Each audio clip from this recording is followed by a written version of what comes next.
kur rodas skaņa un kur sākas mūzika. Ja skaņu nedzird, vai tā vēl eksistē?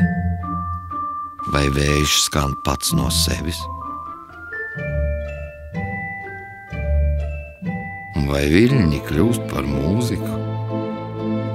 Es zinu vietu, kur mūzika rodas un atmostas, kur tā tiek atklāta jauniem un atver acis pieredzējušiem.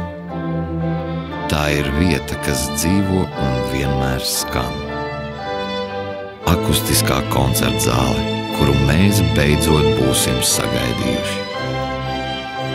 Es zinu to vietu, kur jūra, vējš, cilvēks un mūzika kļūst par vienu veselu. Ļaujiet, es jūs aizvedīšu uz Lielo Dzintaru.